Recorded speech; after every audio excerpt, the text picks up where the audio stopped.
What's up, guys? Welcome back to the channel. Thank you for tuning in. I hope everyone is feeling awesome because this month for August, holy crap, it could be the hardest month that I've had to do for my top 5 because there were so many good songs. There was also some pretty big disappointments too, but the majority is that there was tons of good songs, and I actually had like a really hard time trying to figure it out in my top 5 order. So just something to keep in mind, that my top 5 is kind of like personal preference. It doesn't mean that these are the best songs in terms of songwriting. These are just songs that I think that, you know, are helping push the genre that they're in a little bit forward, but I also just jam the hell out of them because they have a lot of replayability to me. But anyway, like I said, lots of good songs here, and let's just get on to number 5, so let's fucking do it. Alright, coming in at number 5 is... I don't have any paper, so I'm just going to do this. Palm Reader hold/release. Now, this is one of my least watched videos because this is a very small band, and usually people just kind of watch the bands that they are familiar with. But you guys are missing out on some Palm Reader. These guys are awesome. This song, though, is a little bit more post-hardcore than I'm usually used to. These guys are kind of like borderline Converge, Dillinger Escape Plan, metalcore. So they're pretty aggressive, but this song felt like a 5-minute post-hardcore track that just kind of ebbs and flows with those verses and the powerful chorus. Also, the bridge was just crazy frantic. Some really good guitar work. So I'm going to leave this little clip in here.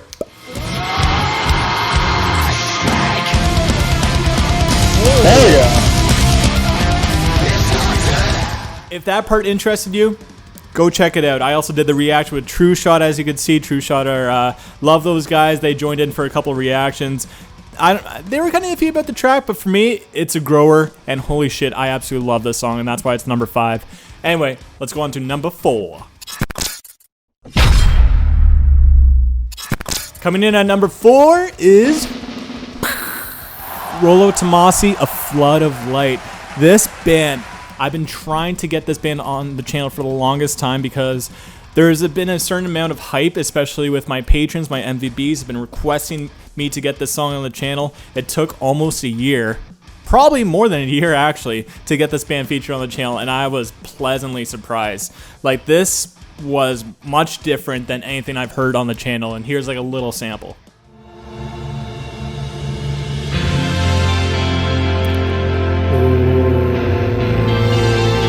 Okay, so these guys are kind of mathcore, and this song, though, is not really that. It's very post-rock with some metal elements, a little bit post-hardcore too. It's female-fronted, which is unique in its own, but it's a 7-minute long song that is just very post-rock. So if you know Sigur Rós, Explosions in the Sky, you're going to like this. So that's why it was a really nice breath of fresh air for the channel. Also, the music video was just beautiful. Like, this was one of the most beautiful songs I've heard on the channel, and like, it actually got me a little bit emotional when listening to it. I was just like amazed by the first time I heard it. And it's a really good like night driving song. It's a good song to put on. It just hits you right in the feels. It really does. Anyway, let's go on to number 3. Number 3 is Boom. Come on. I had to put something from Orbit Culture on this list. Keep in mind, with my list, it's going to be one song per band. So like, I could put on a lot of songs from Orbit Culture's Ninja onto this list, but you know what? If I had to choose a favorite, I think it's Behold. Wow, like, a lot of people aren't talking about this song, but when I heard it, it kind of starts off as like a Metallica sounding song. It's a little bit simple. Like, there's some beautiful layering and like nice vocals, nice guitar melodies. But it takes a while for the song to change, and that's what I love about this band, because usually the second half of the song just goes into a complete different direction, and that's what I love. Like, the second half of the song is just like insane, like pedal to the metal, like crazy thrash metal, and that's what I love about this band, because it's like a progression. Well, especially this song, it starts off slow and it's just a constant build, and it kind of subverts your expectations, because when it does get heavy, it just keeps getting heavier. Like, it just keeps on going, and I love it. There's no lull moments. It's kind of like a slow build, but the payoff is there, and that's why this song is number 3 for me. And I actually like it more than the shadowing and stuff, which is crazy. Woo! Didn't expect this. Anyway, yeah, let's go on to number 2. Okay, number 2 goes to Darko Us Insects. Wow, this band, man. Like, look at the thumbnail.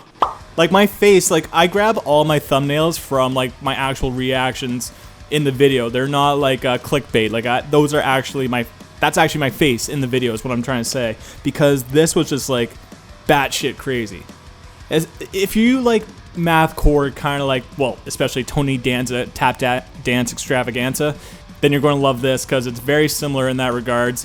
It's so mathy, but it's so chaotic, but it's catchy.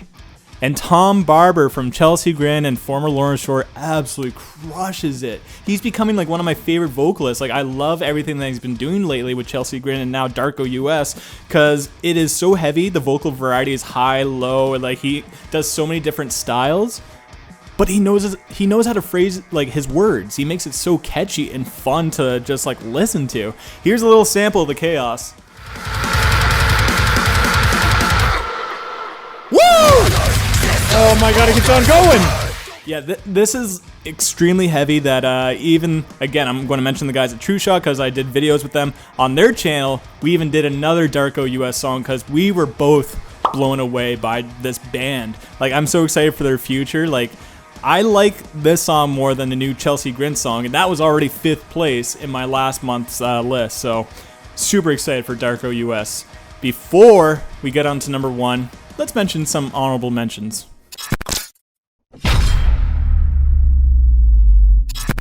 Okay, first honorable mention is Era Snowblood. I know. I had to put it on the list because I know you guys are crazy about Era. The reason why they're not in my top 5 is because it's just another Era track. All these other songs are very different and they're kind of pushing the genre that they're in a little bit more.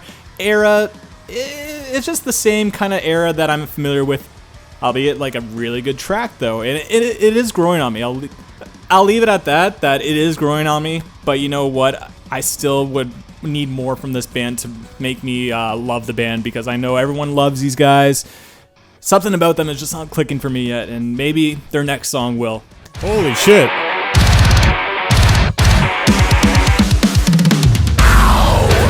Woo! Okay, for my next honorable mention is Alpha Wolf Bleed For You. Wow, this is one of my I think this is my favorite Alpha Wolf song. Akudama. There, I'm finally saying it right. That song actually like is 2nd place to me because Bleed For You is just such a nice change of pace. It really showed the variety in the band. Woo! I'm all about that because if one band just has the same sound over and over, it's kind of beaten to death. And Alpha Wolf looks like they're creative and they can be talented in other ways by kind of like bringing it down a little bit and, you know, making just like an emotional song. They absolutely crushed it with Bleed For You. Anyway, now before we get on to number 1, let's name the worst song of the month.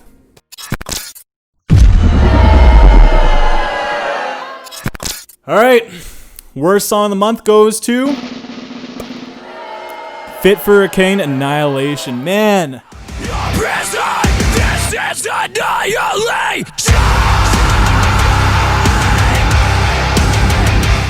Oh man, my review was harsh to that, and it still is, and it looks like you guys in the comments completely agree with me.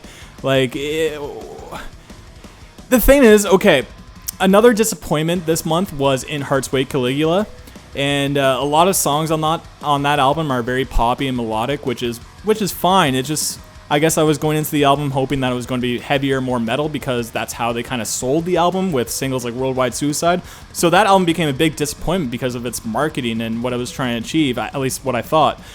But Fit for a King is still trying to maintain their sound, but it's just repetitive, bland, generic. It's just like this song is just a huge step down from their previous material. It's like they're still trying to be heavy, but it lacks all the creativity. And the song had like one of the worst breakdowns I've ever heard. Like, it was just the biggest disappointment. You know what I heard that Ryan is saying that Their singles, don't judge the singles for the rest of the album, because the rest of the album is going to be more towards the fans, and they're trying to bring in a new audience. Well, so far it's been pretty piss poor marketing. Like, they're releasing their worst music, and this is not how you sell an album. So, you know what? I am going to listen to the rest of the album and maybe do an album reaction / review to it. Thing is, I don't have high expectations. Even if Ryan says that the rest of the singles will be more towards the fans, I'm just having a hard time believing it. So that's why it's the worst song of the month. Anyway, let's go on to the good news. Number 1.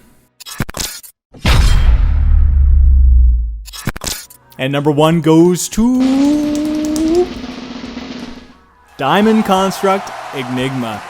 Oh my goodness gracious. Man, this song absolutely subverted my expectations completely, because they actually released 2 singles this month and their EP.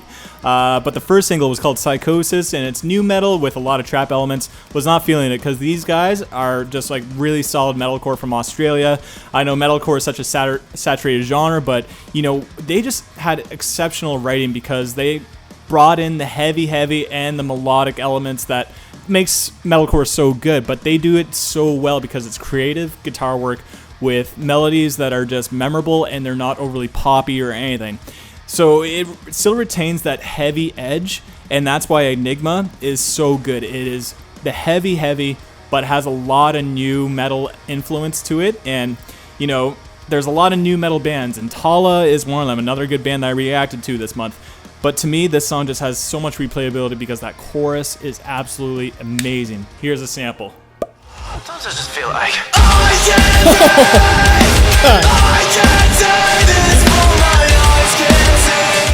Not only that, like, the breakdown in this song is one of the best breakdowns I've heard this month, because it's extended and it continues to get heavier, progresses until it just gets filthy heavy near the end, and I love that. And it doesn't go into another chorus and just bore you to death. It finishes the song on such a strong note. Here's another sample. They're just teasing.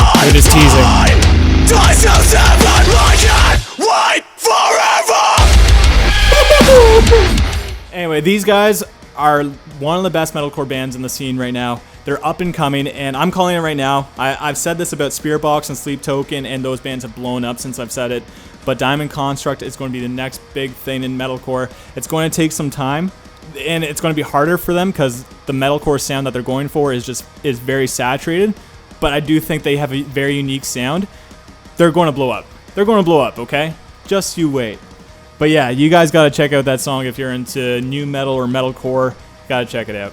Okay, yeah, that's my top 5, but I'm curious to know what your top 5 is, so comment down below, spice up my life. I want to know songs that I could have missed in August, or songs that are coming up in September that I need to check out, because, like I said, August was just flooded with good music.